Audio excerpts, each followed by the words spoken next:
Hi guys, it's Chris at Cork and Crown, back in my cider shed with some more cider to try, and it's 2 ciders today. 2 ciders. Finished the line down.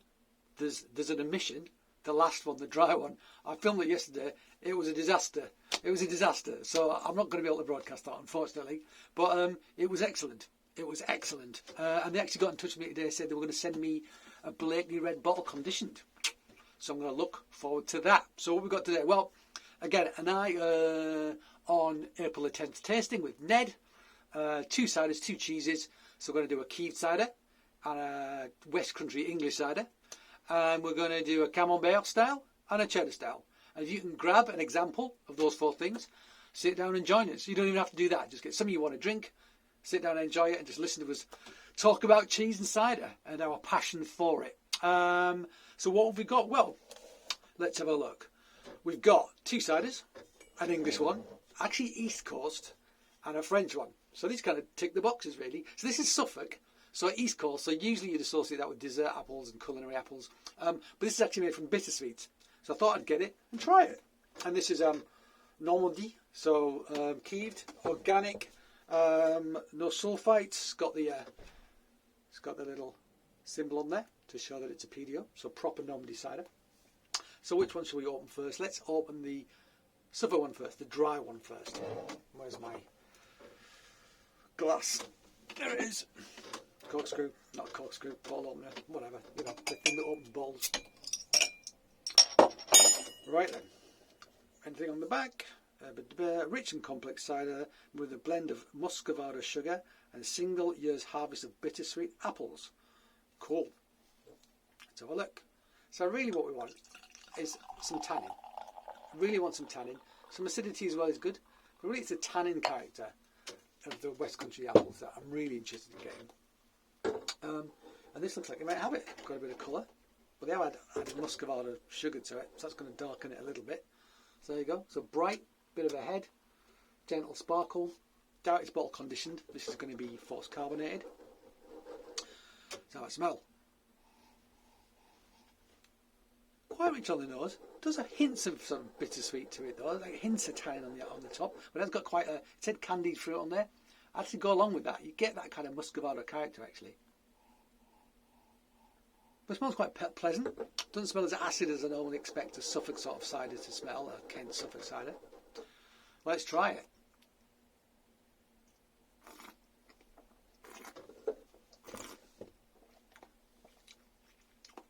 Quite sweet, quite rich.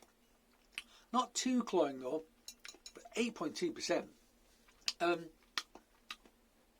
Which surprised me. Doesn't have the mouthfeel you expect from 8.2% cider for me. It's rich, it's sweet. Doesn't taste cloyingly sweet though. Doesn't taste synthetically sweet as much as some of the other larger producers, I must say. There's a hint of tannin. This would probably work. Probably something a bit drier would be good, but what I'm going to use is a Wilson's medium. So they do force carbonate, but that's okay.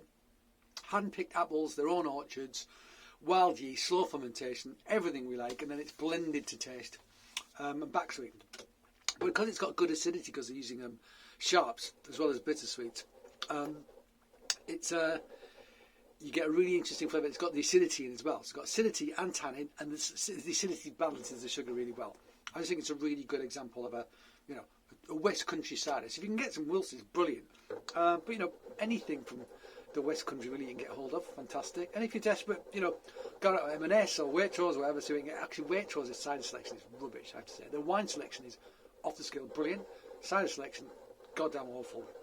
So these actually I got them both from. Actually, I got the Aspalt from. Where did I get it from? Can't remember where I got it from. This I got from just a little sort of like. It was a wine shop up the road, and they just had some cider in the fridge, and I just picked it up. This Normandy one. But you can use like the Breton one you see around the carry sack. You could use Galipette if you wanted. You can get more supermarkets. The one I got was from Sainsbury's that I tasted recently. So yeah, and the cheese we're going to have is a Camembert and a Cheddar. Just get a nice example of each of those. We're going to talk about styles broadly, not specific production. We're going to use a Tunworth from Herefordshire, and we're going to use Pitchfork cheddar from Somerset, cloth bound, unpasteurised, etc. So yeah, if you can get those, great. If not, don't stress about it. You can just listen to us. You don't have to join in if you don't want to. Anyway, what am I thinking of this? It's all right. It's got a little bit of tannin. Not cloyingly sweet, but I don't know why it's 8.2%. It doesn't feel like it's 8.2%. I don't know what that brings to the party. It just gets you drunk faster. I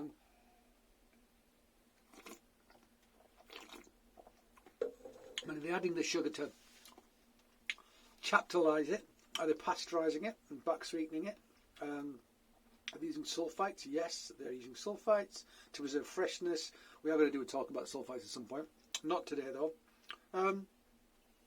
Yeah, it's all right. It's better than the Westerns that we had.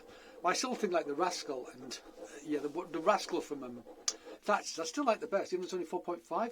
It's just got like a more of a kind of a bittersweet character for me, and it's not overly rich. So there you go. Aspall's Imperial Cider with a Y. Never quite sure what that means. I've read different things about it. It's like old school cider if it's spelled with a Y. I'll have to look it up, I think. I'll post it on the screen maybe.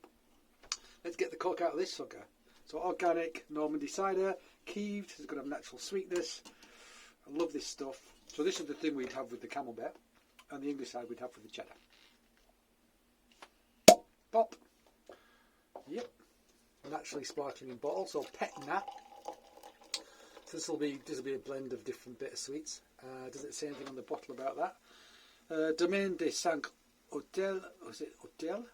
Has been producing pure cider juice, pure juice ciders from organic orchards in 1966. Today's apple trees were planted in 1984 on clay and limestone soils and have been grown according to ancient orchard tending methods. Slow cellar fermentation enables the production of natural gases. Bubble crescendo and light sediments are hallmarks of an accomplished organic cider, the result of 3 decades of experience. 100% organic pure juice, unpasteurised, naturally carbonated, no additives, contains no sulfites. So there you go. Very pure, the real deal. Yeah, and you can tell this has got some. It hasn't got muscovado sugar in, but it's got a bit of colour. Not as dark as like the Line Downs we've been having. The ambers on those were awesome, but it's got more colour than you'd get from a dessert apple or a culinary apple. So there'll be some tannins in this. Hazy, nice head on there. But bottle conditions are expected to have a finer mousse. Let's smell it. Nice baked apple tan character. A little bit of that coming through. Quite subtle though, quite subtle. No funk at all. Nothing. No, just a very sort of pure baked fruit sort of character. A little bit maybe earthiness about it. Orchardy, autumnal, that kind of thing. Leafy, I want to say. Don't know what I mean, but I'm going to say it anyway. Leafy. Let's try it.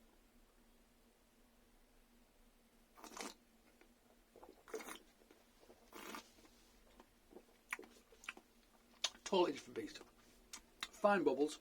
It has got sweetness, but it's natural sweetness. ABV 5.3, which is fab. So this has got brut on there. That really refers to the alcohol level. If it's 5% or more, I think it's 5%. Then you can put brut on. Doesn't really mean dry in the sense that it would mean with like a wine or something. It's to do with the alcohol content. And this is 5.3, so it can be classified as brut. Nice, quite light, not the most complex, but very, very pleasant. It wasn't that expensive.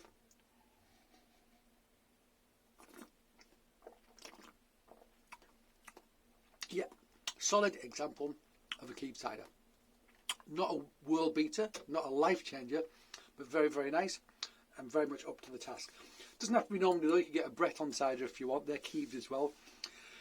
I mean, there's a subtle difference that tends to be between Breton and Normandy. But even within the little regions of Breton, there's little sort of like pockets of styles.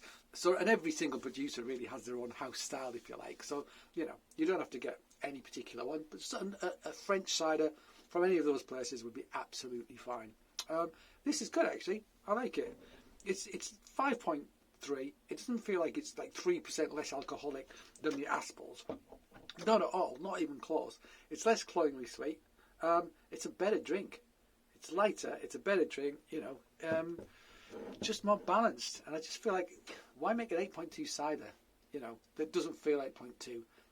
It's not bringing anything to the party except drunkenness, if you like. That's the way I feel about it. I'm not getting any more mouthful from it, anything like that. But having said that, it's not a bad cider. It's not a bad cider. Okay, guys, there you go. A quick one today. Yeah, that's it from me. It's cold out here tonight, so I'm going to finish this inside, I think.